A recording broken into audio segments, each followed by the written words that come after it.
Like, comment, and subscribe.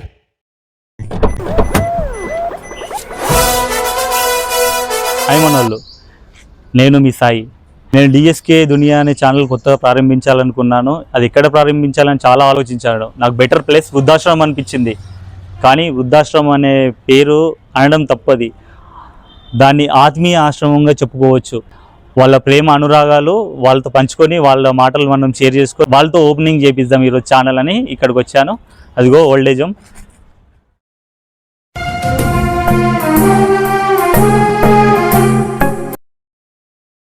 ఈరోజు మన ఛానల్ని కల్మషం లేని సువర్ణ కరచాలతో ప్రారంభించడం జరిగింది.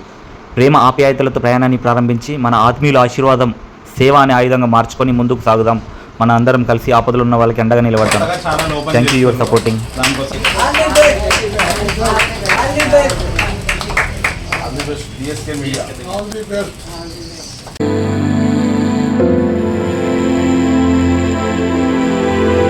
ఉన్నతంగా ఆలోచించే మనిషి జీవితం కూటి కొరకు కాటికి పోయేవారు కష్టపడతాడు. ఉన్న దాంట్లో ఆనందంగా గడుపుతాడు.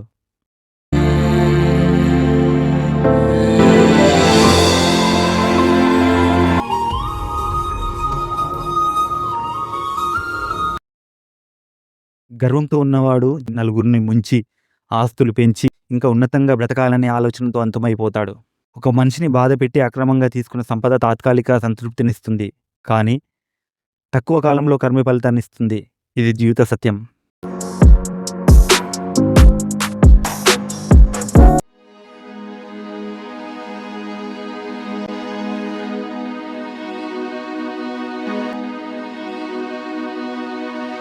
ఎన్ని కోట్లు కూడబెట్టిన మనిషికి కావాల్సింది పిడికడన్నం, కంటి నిండా నిద్ర. నీ రక్తమైతే నీ పక్కకుంటుండే కదా ఇప్పుడు. మరి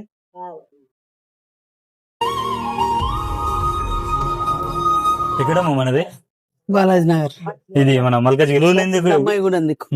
ఇక్కడికి వచ్చిన రోజులైంది 2 ఏళ్ళు అవుతుంది. 2 ఏళ్ళు అయిందా? 2 ఏళ్ళ దగ్గర. ఫుడ్ మాత్రం బాగుంది, నేను తిన్నా కదా, బాగుంది. అన్ని మంచిగా చూస్తాడు మా సార్ కూడా మంచిగా చూస్తాడు.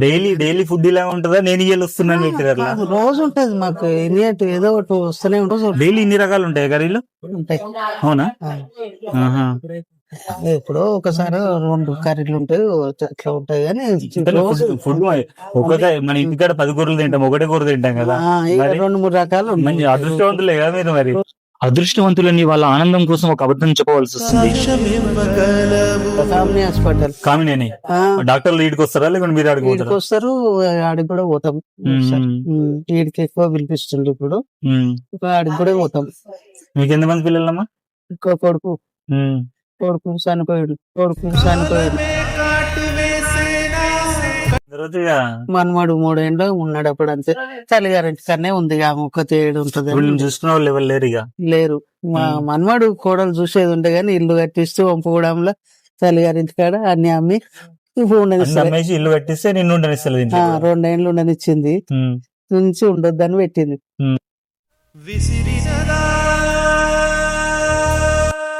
దాని కొడుకు రేపు అడగడా మా నాయనమ్మ చూపుడు ఆయనకి ఎరకలేదా జాబ్ చేసి ఉంటది ఇట్లా వాళ్ళతో ఉండాలి, వాళ్ళతో ఆడుకోవాలి ఇప్పుడు అనిపిస్తుంది. ఏం చేస్తావు బిడ్డ?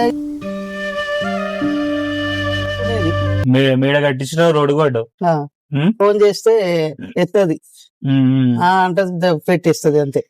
రకాలు బాగానే ఉన్నాయి కానీ మనోళ్ళు లేనప్పుడు జైల్లాగానే ఉంటది. అది అనిపించదా?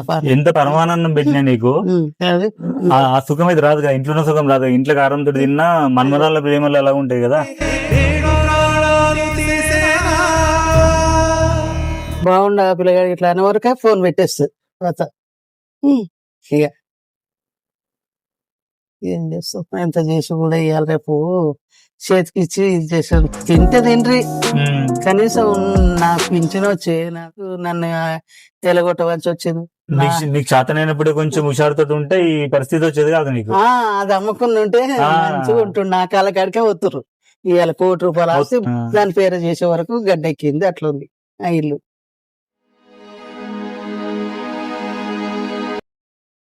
ఎంతో ఉన్నతంగా బ్రతికి ప్రతి రూపాయి ప్రోగు చేసి ఆస్తులు సంపాదించి చివరకు ఆత్మీయ ఆశ్రమానికి అంకితమయ్యారు. అంటారు కదా, చీమలు తన దేహాన్ని మించి బరువులు మోసి చివరకు ఒక గూడిని నిర్మించుకుంటే దాన్ని పాము వచ్చి ఆక్రమించుకున్నట్టు మారాయి వీళ్ళ జీవితాలు. అంటే నువ్వు వద్దా లేకుంటే పైసలు వద్దా? నేను వద్దు, పైసలు ఇస్తాను 4 లక్షలు కానీ నువ్వు వద్దు అన్నది.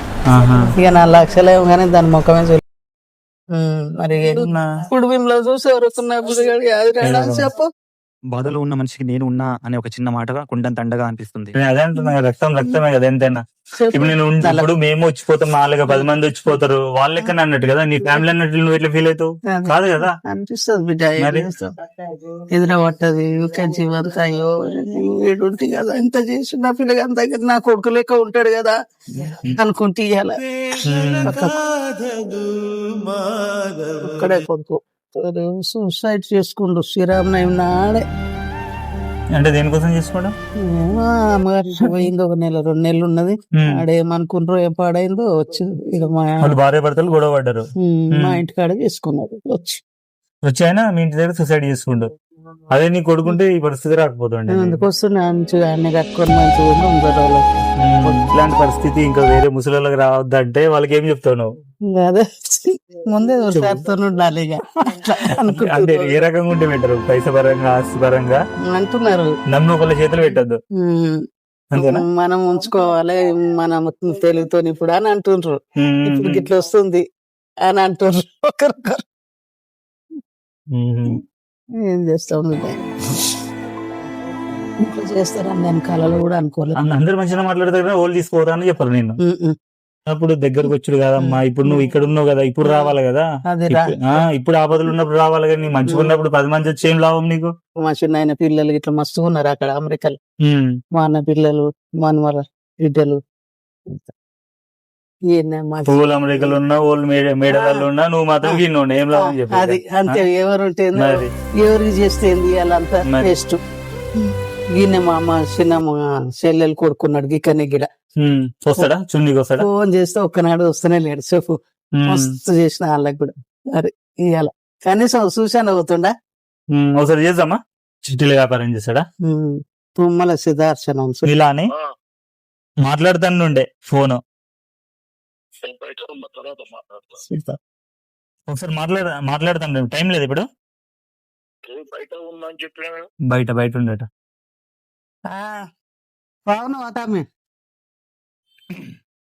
పెట్టేసిండు.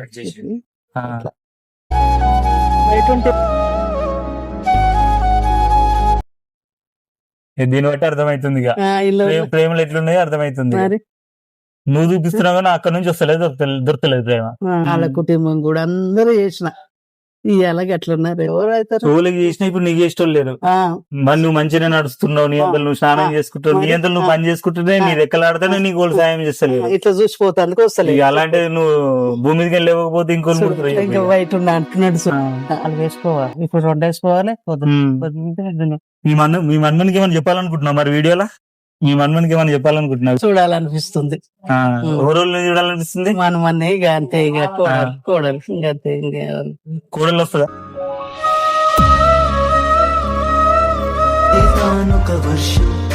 ఎక్కడి నుంచి వచ్చినావు? నేను హైదరాబాద్. ఇంతకుముందు ఆంధ్ర అన్నావు. అసలూరు అంటే తణుకు సైడ్, తణుకు దగ్గర. తణుకేనా? ఓకే. ఇప్పుడు ఖైరతాబాద్ లో ఎవరు ఉంటారు? మా అబ్బాయి, పెద్ద అబ్బాయి. ఎంతమంది అబ్బాయిలు నీకు? నాకు 2 కొడుకులు, 1 బిడ్డ. మా బిడ్డ తీసుకొచ్చి ఇక్కడ అప్పచెప్పింది. ఎందుకు మీ కొడుకులు చూసుకొని అన్నారా? మా కొడుకులు తీసుకురాలేదు.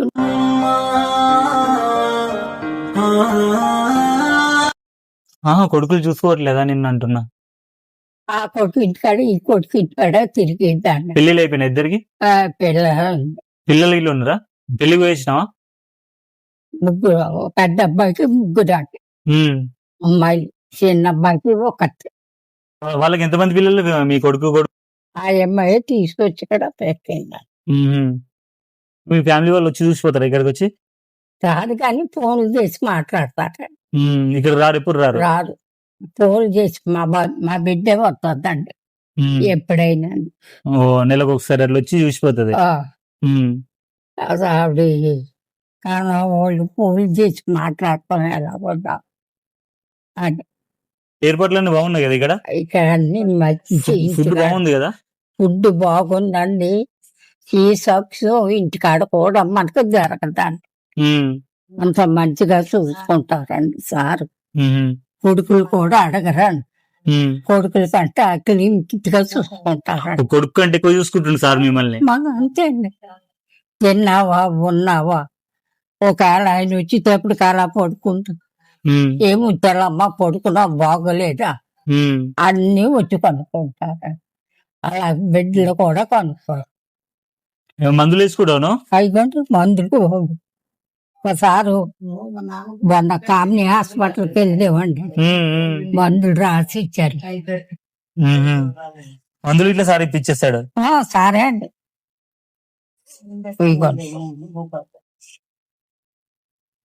ఇదిగోండి మా సారే, ఇదిగోండి. అదే నీరసంగా ఉంటున్నానండి, ఓకే. బలానికి బలం టాబ్లెట్లు.